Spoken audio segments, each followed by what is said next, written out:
Martín Leiva Varela, para mí, después de Adolfo Safrán, que algunos llaman el superministro, por lo menos el ministro más longevo del gabinete, es el hombre que más sabe de presupuesto. Técnico, absolutamente técnico, apolítico, ¿no? O todavía ya tenés tu vena política. No, uno forma parte dentro del equipo de trabajo, así que... ¿Viste el presupuesto nacional? Y por supuesto, ahora te voy a preguntar el presupuesto provincial, pero ¿viste el presupuesto nacional? ¿Pudieron elaborar ese mamotreto que presentó Milei en el Congreso? Bueno, en términos del presupuesto nacional, sí, que fue presentado el 15 de septiembre por parte del presidente. Bueno, es un proyecto que trata los dos ejes dentro de los problemas macro centrales que él está abordando, tendiendo como fundamentales, que es llegar a un equilibrio fiscal y llegar a una desaceleración de la inflación. Dentro de esos ejes, centrando como centrales, elabora y presenta su proyecto de presupuesto, donde aborda pautas macroeconómicas fiscales que estima, porque siempre estamos hablando de presupuesto, que es estimar de lo que va a pasar en cuanto a nivel de recursos. Es una estimación de gastos. Supongo que voy a tener esto, ¿no? Exacto. Va a ser una suposición de cuánto va a crecer la economía, cuánto va a ser la inflación, cómo va a ser el comercio internacional, el flujo de intercambio de compra de bienes y servicios, exportación e importación, entre otras cuestiones, y ahí proyectás de cómo esa incidencia en la actividad económica nacional estimada, el intercambio internacional, va a repercutir en la economía local. Dentro de ese aspecto es un poco ambicioso la presentación en cuanto a que la inflación sea del año que viene del 18,3%. Sí, un escenario de cuánto, una inflación del 2% aproximadamente es la que calcula, 2,5%. Sí, la estimación es perforar, sí, llegar al 2% mensual.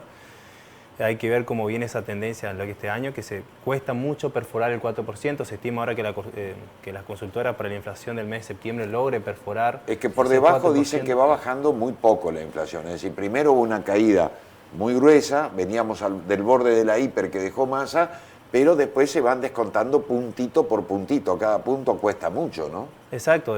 Sabemos que el pico de la inflación fue en diciembre, en el primer mes de gestión, lógicamente por lo rezado, como comentás, y después fue tendiendo a desacelerarse, que hoy en día está en torno al 4% mensual, donde un indicador positivo fue que la inflación mayorista para el mes de agosto fue equivalente al 2%, y la inflación mayorista tiende a ser una inferencia de lo que va a ser el IPC te va adelantando lo que va a pasar. Dicen que el nuevo índice inflacionario que se conocería ahora va a ser el 3,6% aproximadamente. Estoy hablando de septiembre, ¿no? Exactamente. Bueno, retomando lo que tiene que ver con el presupuesto, justamente proyecta una inflación del 18,3% cuando la expectativa del mercado es para el año que viene una inflación del 38%. Los desfasajes que hay hoy según el relevamiento de expectativas, que justamente también lo publica el Banco Central en función a relaciones que hacen las principales consultoras. Y ahí tenemos ciertos desfasajes, como así también en el crecimiento de la actividad económica se espera que para el año que viene la nación, o en realidad la Argentina, crezca un 5%. Es mucho, es una tasa china. Exactamente. Tiende a ser también rebote, pero también hay que tener en cuenta que los últimos 8 años de Argentina, 2 años tuvimos rebote económico positivo, donde fue el 2021 y 2022. Ahora en este año, que va a cerrar una caída estimada del 3,8%, son 3 años seguidos de recesión económica. Es decir, lo que estaríamos recuperando es parte de lo que nos caímos. Exactamente, sí. Este año caímos un 3,8%, el año pasado también tuvimos recesión, y ese 5% logra recuperar un poco gradual de lo que estamos perdiendo. ¿No? ¿A qué valores nos llevaría? ¿De qué año? ¿Comparables a cuál? ¿Al 2015? ¿Al 2020? No, y estamos en 2022, Ni eso, te digo. Inclusive, nuestro mejor pico en términos per cápita fue casi 2011 y de ahí en adelante habíamos crecido un 40% en términos de producción por persona. Bueno, hoy sí me dice, el PBI, Milei dice que en términos de dólar, hoy el dólar cayó nuevamente, los salarios o el PBI per cápita, el ingreso per cápita aumentó, pero los precios no ceden, digo, en la economía, en la microeconomía, no te alcanza. Argentina es cara en todo. Bueno, justamente, ¿por qué tiende a ser caro como justamente ahora en dólares nos tendemos a ser caro, más teniendo en cuenta la coyuntura económica misionera, pues somos una provincia de frontera, el 80%. Hoy en día las perspectivas del tipo de cambio justamente del presupuesto nacional es de 1.200, cuando ya tu tipo de cambio informal está en el 1.200. Hoy, bueno, perforó una noticia que creo que perforó los 1.200, estaba por debajo. El dólar MEP cayó por debajo de los 1.200 el dólar blue cerró en 1.210 aproximadamente, si lo tomás como valor de referencia, no el oficial, ¿no? Y eso termina siendo, la cuestión es la siguiente en un contexto para las economías regionales en particular. Justamente estuvimos hablando de la economía yerbatera, pasilla telera, muchos sectores exportadores. Desde febrero en adelante, la política económica, también cómo se sustenta con respecto a la variación del tipo de cambio, es que el tipo de cambio varía en torno al 2% y la inflación... Eso se llama crawling peg, la devaluación programada, ¿no? Exacto, la evaluación programada del 2% cuando tuvimos desde febrero en adelante una variación de la inflación por encima justamente de este indicador, y ahora viene creciendo en los últimos meses 4% de la inflación y 2% en términos de dólar, y eso te va generando donde los costos internos de producción vienen creciendo por encima del tipo de cambio y termina afectando un poco a las economías regionales. Ahora, ¿por qué hay muchos economistas que vienen insistiendo que la Argentina debería devaluar para ganar competitividad? Pero para Milei es como pegarse un tiro en los pies, no lo va a hacer. Sí, termina ¿Y esto generando... en qué escenario nos deja? Es la sana corta, o sea, si vos evaluás, terminas generando un rebote en función a la proporción de los componentes importados, producción importada que requerís para tu economía local, y termina generando un efecto inflacionario cuando el objetivo de la política económica justamente es perforar o llegar al 2% de inflación mensual. Y ahí estamos en una puja entre el objetivo de la política inflacionaria, de anclar eso, las expectativas y las cuestiones cómo repercuten en las economías regionales cuando los costos vienen creciendo por encima de la variación del dólar. ¿Cuánto va a afectar esta reducción que empezó en varios sectores de los aranceles aduaneros? Digo, va a haber más importado, va a haber más presión sobre la industria local, ¿puede generar un shock de consumo o no? A ver, sí, termina generando suerte de competencia y es una cuestión de el nivel de competencia que va a tener la producción interna, por ejemplo, neumáticos, que justamente creo que leía la noticia que bajaban los aranceles neumáticos, la industria del neumático está dispuesta con la misma estructura de poder competir contra quién va a competir. ¿Quién va a venir y cuál es la estructura de costo productivo? Que viene, por ejemplo, de China, etcétera, te van a venir neumáticos cuando vos tenés una competencia que va a terminar afectando de manera integral la industria nacional. No, las fábricas de neumáticos nacionales pues ya la estuvieron pasando muy mal, después de la pandemia no lograron recuperarse, FATE había cerrado su producción durante algún tiempo, una fábrica internacional estadounidense de neumáticos anunció que se retiraba de la Argentina. Es decir, ¿cómo la ves para el año que viene? Porque Milei dice, lo peor ya pasó. ¿Lo peor ya pasó para vos?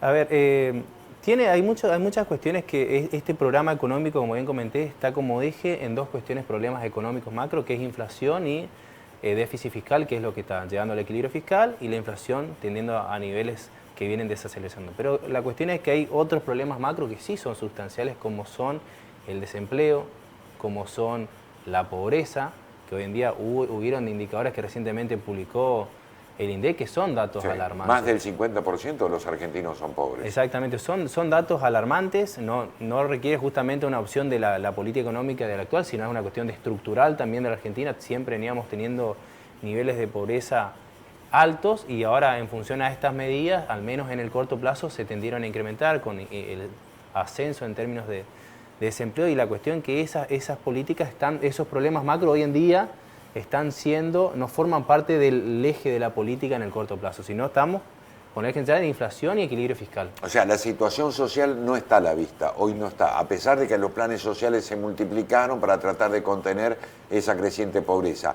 También es cierto, dicen que la inflación es el peor impuesto a la pobreza. Sí, es un impuesto regresivo. Porque te destruye el poder adquisitivo.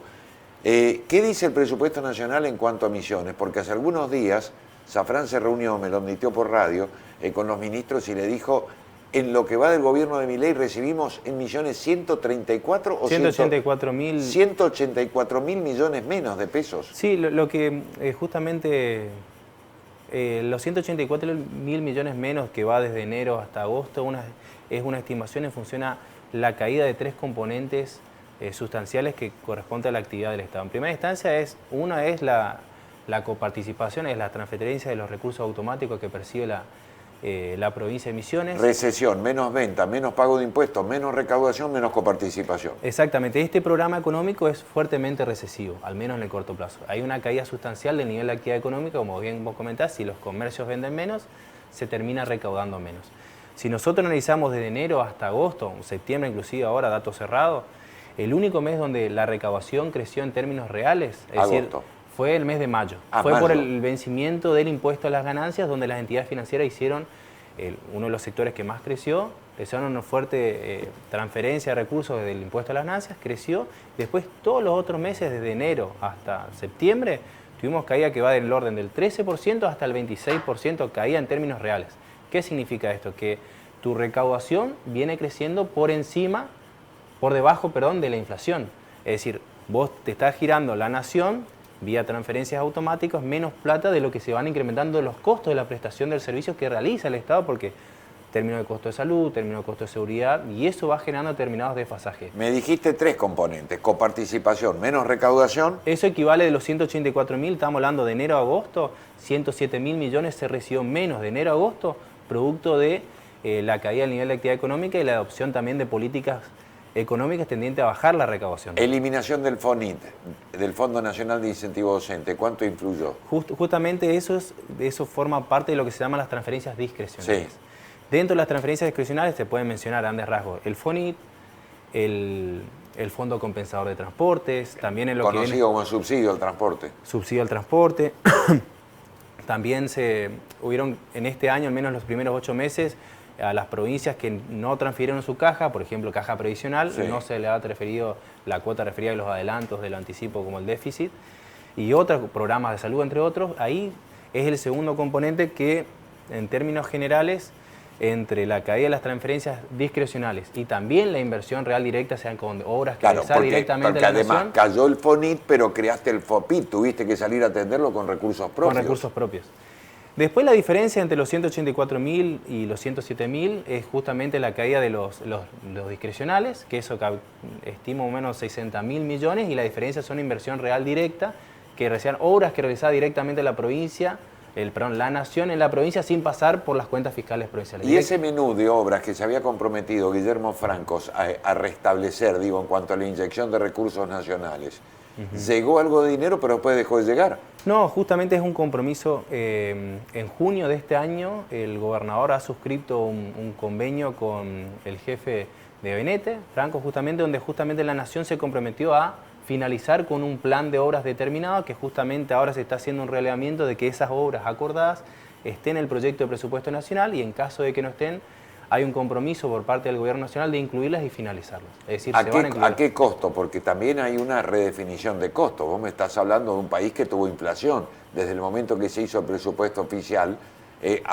al momento que se reanuden las obras paradas. Hay que tener en cuenta, primero, en el primer año de gestión del presidente tenemos un presupuesto prorrogado, no hay un presupuesto sancionado. Estamos con el presupuesto del 2023. Estamos con un presupuesto porque el proyecto de presupuesto de lo que iba a ser este año fue presentado por el ex ministro de Economía Massa, presentó un proyecto de presupuesto que lógicamente no fue sancionado, y en función a la Ley de Administración Financiera, el artículo 27 dice que en caso de no sancionarse se prorroga automáticamente el presupuesto del año anterior. ¿Podría seguir funcionando en la Argentina con una ampliación de presupuesto 2023? Porque los números no le dan a Milei.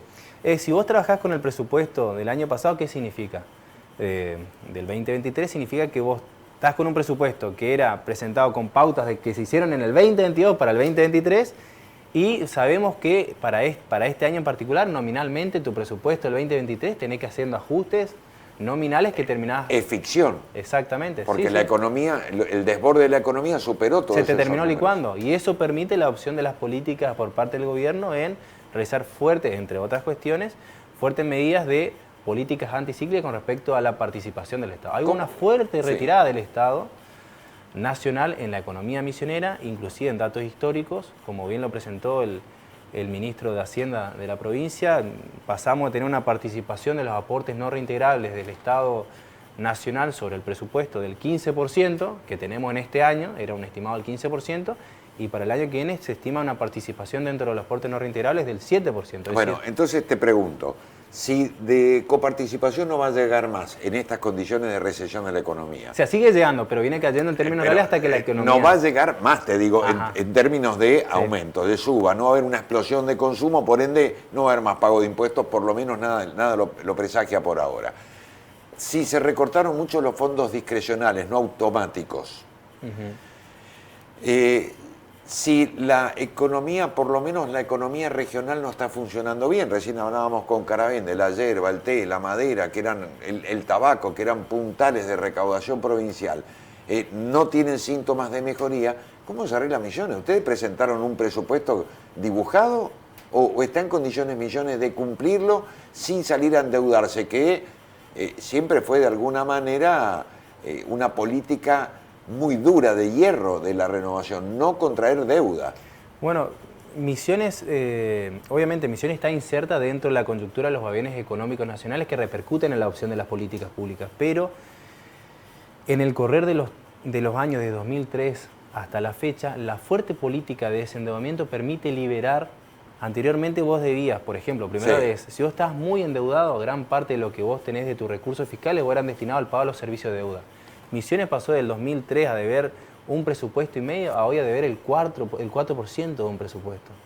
¿Eso qué implica? Que vos tengas que pagar servicio de deuda menos. ¿Pero tenés espalda para atender los gastos corrientes? Lógicamente, sí, te termina repercutiendo. La provincia no puede absorber de manera íntegra todos los programas que Nación fue dejando. Sí, como bien vos mencionaste, la provincia salió a hacerse cargo de lo que era el FONIP, creó el FOPIP, se sigue sustentando el subsidio al transporte, lo que era el fondo compensador. El fondo compensador era una parte, por ejemplo... Un 50% era nacional y un 50% provincial. La provincia sigue manteniendo el 50% provincial, es decir, la provincia no salió, no dejó al libre albedrío los subsidios del transporte, siguió participando. Se entiende que el boleto del transporte recae sobre un costo financiero sobre cada uno de los usuarios que ingresan al sistema y determinados programas de salud también. Lógicamente, no se puede absorber la totalidad de los programas que Nación se retiró, pero sin perjuicio de eso se busca dentro de las opciones es mitigar de manera gradual el efecto de esa medida por parte del gobierno. ¿Y qué se va a recortar, Martín? A ver, recortar no, o sea, sí, como bien se comentó, la adopción de lo que tiene que ver el gasto de capital, la obra de infraestructura, se trata de priorizar las que son significativas y generan mayor efecto dinamizador en lo que tiene que ver con la economía provincial. Lógicamente el gasto de capital en la provincia de Misiones siempre ha sido uno de esos pilares. Eso termina, el principal gasto flexible, por decirlo así, en cualquier nivel de estamento gubernamental es el gasto de capital. El gasto de capital es en épocas recesivas donde vos tenés que hallar los recursos.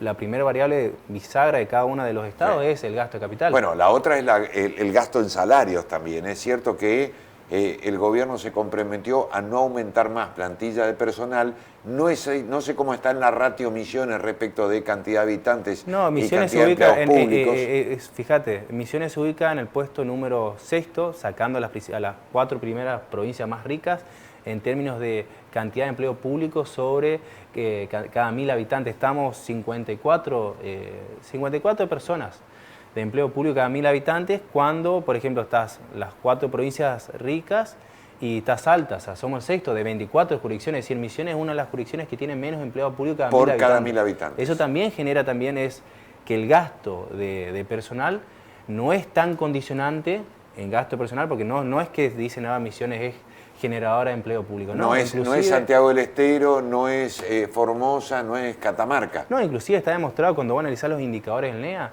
Misiones es la provincia con mayor empleo privado registrado de estas 4 jurisdicciones. O sea, tenemos 104.000, seguida por Corrientes, si no me equivoco, 77.000, 80.000, y después viene Chaco y viene Formosa. Bueno, pero a ella es la coparticipación.